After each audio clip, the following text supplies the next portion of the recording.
और हमें आवश्यकता पड़ेगी एथिल अल्कोहल की, एथिल अल्कोहल,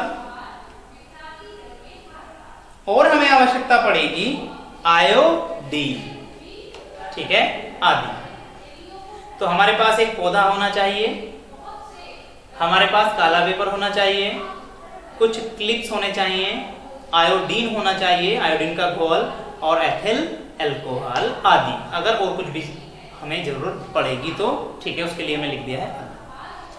अब क्या करते हैं, ध्यान रखेंगे। अब प्रयोग विधि, ठीक है, अब आ जाएगा विधि।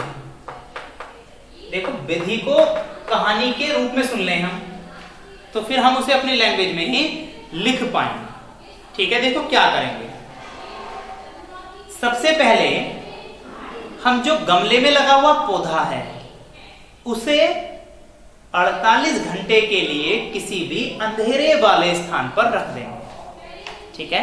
हमने क्या करना है कि जो गमला लगा हुआ है, गमले में पौधा लगा हुआ है, उस गमले वाले पौधे को हम 48 घंटे के लिए क्या कर देंगे, किसी भी अंधेरे वाले स्थान पर रख देंगे, ताकि उस पौधे की जो पत्तियों में भोजन है, जो मंड है, जो स्टार्च है, वो खाली हो जाए, अर्थात पौधे के पास अब मंड या स्टार्च ना रहे। क्लियर है। हमने कितने देर के लिए रखा, 48 घंटे के लिए। अब उस 48 घंटे के बाद उस गमले में लगे हुए पौधे को हम लेकर आते हैं, ध्यान से सुनेंगे, और उस पौधे की एक पत्ती को हम काले पेपर से ढक देते हैं, ठीक है। पत्ती है, उसके ऊपर काला पेपर, फिर नीचे काला पेपर, और क्लिप से हमने क्या कर दिया है, उस पत्ती को ऊपर काले पेपर को हमने लगा दिया। क्लियर है बात। देखो बिल्कुल कहानी बता रहा हूं। 48 घंटे के लिए अंधेरे वाले स्थान पर रखा, फिर उसे हमने 48 घंटे के बाद लाए हैं, और उसकी कुछ पत्तियों पर तो हमने काला पेपर दोनों तरफ से लगा दिया है क्लिप की सहायता से, और कुछ पत्तियों को हमने उसकी ऐसे ही छोड़ दिया है, नेकेड ही छोड़ दिया है, नग्न ही छोड़ दिया। अब इस गमले लगे हुए पौधे को, ठीक है, जो गमले में लगा हुआ है पौधा, इसे हम धूप वाले स्थान पर ले जाकर रख देंगे लगभग 6 से 7 घंटे के लिए, ठीक है। रख दिया है 7 घंटे के लिए, 6-7 घंटे के लिए। अब फिर दोबारा क्या करते हैं, अब हमने ढकी हुई पत्ती, जो काले पेपर से पत्ती ढकी हुई थी, उसे तोड़ा, और एक जो हरी पत्ती थी अर्थात जो ढकी हुई नहीं थी, उसे तोड़ा, और दोनों को तोड़कर हमने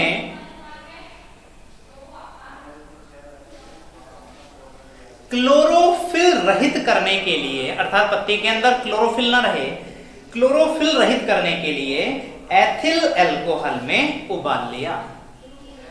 जो ढकी हुई पत्ती थी उसे भी, जो नेकेड पत्ती थी उसे भी तोड़ा और एथिल अल्कोहल में लगकर उबाल लिया। ऐसा क्यों कर रहे हैं, ताकि उस पत्ती के अंदर क्लोरोफिल ना रहे, अर्थात क्लोरोफिल मर जाए। एथिल अल्कोहल ने क्लोरोफिल को क्या कर दिया है, खत्म कर दिया। क्लियर है बात। अब क्या करेंगे, जैसे ही हम एथिल अल्कोहल में पत्ती को उबालते हैं, दोनों पत्तियों को उबालते हैं, ठीक है, तो वो दोनों पत्ती ही, ठीक है,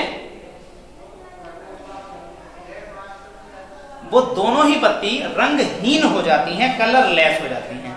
अब इन रंगहीन पत्तियों को आयोडीन के हल्के घोल में रखते हैं, तो देखते हैं, इस दोबारा बात को समझेंगे। 2 पत्ती थी,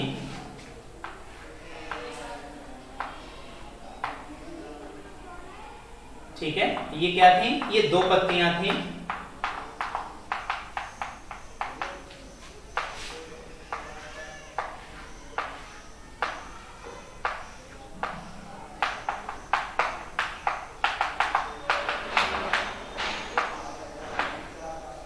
ठीक है। इस पत्ती को मैंने ढक रखा था, अर्थात ये ढकी हुई पत्ती है और ये नग्न पत्ती है, अर्थात इसे मैंने ढका हुआ नहीं था। दोनों को लिया, सबसे पहले क्या करा है, एथिल अल्कोहल में उबाला है। दोनों पत्तियों का रंग कैसा है, कलरलेस है, ये रंगहीन हो चुकी हैं। अब इन दोनों पत्तियों को ही मैंने किस में घोल में डाल दिया है, आयोडीन में डाल दिया है। तो ये जो ढकी हुई पत्ती थी ये तो रंगहीन ही रहती है, और ये जो पत्ती थी ये नीला रंग देती है। ध्यान रखेंगे, आयोडीन के घोल में डालने पर ये कैसे पत्ती रंग दे रही है? नीला रंग दे रही है। इतनी बात सबको समझ में आ गई। अब इससे क्या निष्कर्ष निकला? देखो, दोनों के अंदर क्लोरोफिल नहीं है, क्लोरोफिल नहीं है, पक्की बात है। नीला रंग जब भी आता है पत्ती में तो वो दो चीजों से ही आता है, या तो आयोडीन, इस बात को ध्यान दें, क्लोरोफिल से रिएक्शन करेगा तब नीला रंग आएगा, या आयोडीन मंड से क्रिया करेगा तो नीला रंग आएगा। समझ पा रहे हैं? तो इनमें क्लोरोफिल तो दोनों में ही नहीं है, तो पहली संभावना तो हो ही नहीं सकती कि पत्ती में जो नीला रंग आया है वो क्लोरोफिल की वजह से आया हो। क्यों? क्योंकि हमने उसे पहले ही क्लोरोफिल रहित कर लिया था एथिल अल्कोहल में उबाल कर। पक्का? अब हमने क्या देखा है कि इसका रंग नीला, इसका रंग नीला नहीं है। क्यों नहीं है? देखो, इसे CO2 मिल रही थी, इसे जल मिल रहा था, इसे सनलाइट मिल रही थी, सारी चीजें मिल रही थी। इसे CO2 मिल रहा था, इसे जल मिल रहा था, इसे सनलाइट मिल रही थी या नहीं मिल रही थी? नहीं मिल रही थी। क्लियर है? इसे सारी चीज मिल रही थी, इसलिए इसके अंदर क्या बन गया है? मंड बन गया था, जिसने आयोडीन के साथ क्रिया करके नीला रंग दिया। इसमें मंड नहीं था। क्यों नहीं बना? क्योंकि इसे सूर्य का प्रकाश नहीं दिया, और मंड न बनने के कारण ये नीला रंग नहीं दे पाई, अर्थात ये रंगहीन ही रही। तो इससे क्या निष्कर्ष निकला? इससे निष्कर्ष निकला है कि प्रकाश संश्लेषण तभी होगा जब पौधे पर सूर्य का प्रकाश पड़ेगा, अर्थात सूर्य के प्रकाश की अनुपस्थिति में पौधे प्रकाश संश्लेषण नहीं कर सकते। ये बात हमें समझ में आई है, इसे हम अच्छे से समझ पा रहे हैं। अब इसे अपनी लैंग्वेज में ही तुम्हें लिखना है। सबसे पहले हेडिंग में क्या लिख लेंगे? प्रयोग नंबर 1। प्रयोग नंबर 1 में क्या लिखा है? प्रकाश संश्लेषण के लिए प्रकाश आवश्यक है, ये हेडिंग। फिर क्या लिखा? आवश्यक सामग्री। उसमें मैंने बता दिया है क्या? गमले में लगा हुआ पौधा, काला पेपर, कुछ क्लिप, एथिल अल्कोहल, ठीक है, आयोडीन आदि, ठीक है। और भी चीज चाहिए हमें उबालने के लिए, वो पात्र, ठीक है, वो सारी चीजें, ठीक है, आदि कर दिया। विधि में क्या लिखा है हमने?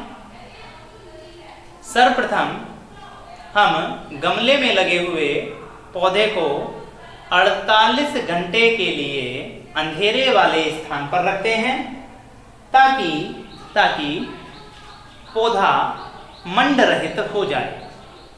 अब इस पौधे को, ठीक है, अब इस पौधे को हम क्या करते हैं? इस पौधे की एक पत्ती को तो काले पेपर से ढकते हैं, जबकि एक पत्ती को हम ऐसे ही नग्न रखते हैं। अब इस पौधे को हम 6 से 7 घंटे के लिए प्रकाश या धूप में रखते हैं। क्लियर है? अब 6-7 घंटे बाद इसे हमने क्या कर लिया है? इस पौधे को, दोनों पत्तियों को तोड़ लिया है। दोनों पत्तियों को तोड़कर उसे एथिल अल्कोहल में उबाल लिया है। एथिल अल्कोहल में क्यों उबाल रहे हैं? ताकि इन दोनों पत्तियों का क्लोरोफिल समाप्त हो जाए। अब इन दोनों पत्तियों को क्लोरोफिल रहित करने के बाद इनका रंग गायब हो जाता है, अर्थात ये कलरलेस या रंगहीन हो जाती हैं। फिर क्या करते हैं? अब इन दोनों पत्तियों में से दोनों पत्तियों को लगातार हम क्या करते हैं? आयोडीन के घोल में डालते हैं। जो काले पेपर से कवर्ड पत्ती थी वह रंगहीन ही रहती है, जबकि जो नग्न पत्ती थी वह नीला रंग प्रदान कराती है। ठीक है, यह नीला रंग आयोडीन की मंड से क्रिया के बाद मिलता है, अर्थात इस पत्ती में मंड बना। कैसे बना? क्योंकि इसे सूर्य का प्रकाश मिला। निष्कर्ष, अतः इससे निष्कर्ष निकलता है, इससे सिद्ध होता है कि इस प्रकाश संश्लेषण के लिए सूर्य का प्रकाश आवश्यक है। ठीक है, और तुम्हारी बुक में ये डायग्राम भी दे रखा है, गमले में लगा हुआ पौधा और पत्ती, ये सारी चीजें, ठीक है, इस प्रकार से हम कर सकते हैं। ठीक है, इससे अगली वीडियो में हम बात करेंगे और ऐसे ही एक्सपेरिमेंट या प्रयोग होंगे, ठीक है, जिसमें प्रकाश संश्लेषण के लिए CO2 आवश्यक है, प्रकाश संश्लेषण के लिए क्लोरोफिल आवश्यक है, प्रकाश संश्लेषण की क्रिया में ऑक्सीजन गैस निकलती है। ये सारे एक्सपेरिमेंट हम नेक्स्ट वीडियो में डिस्कस करेंगे, ठीक है। इस वीडियो में इतना ही। Thank you.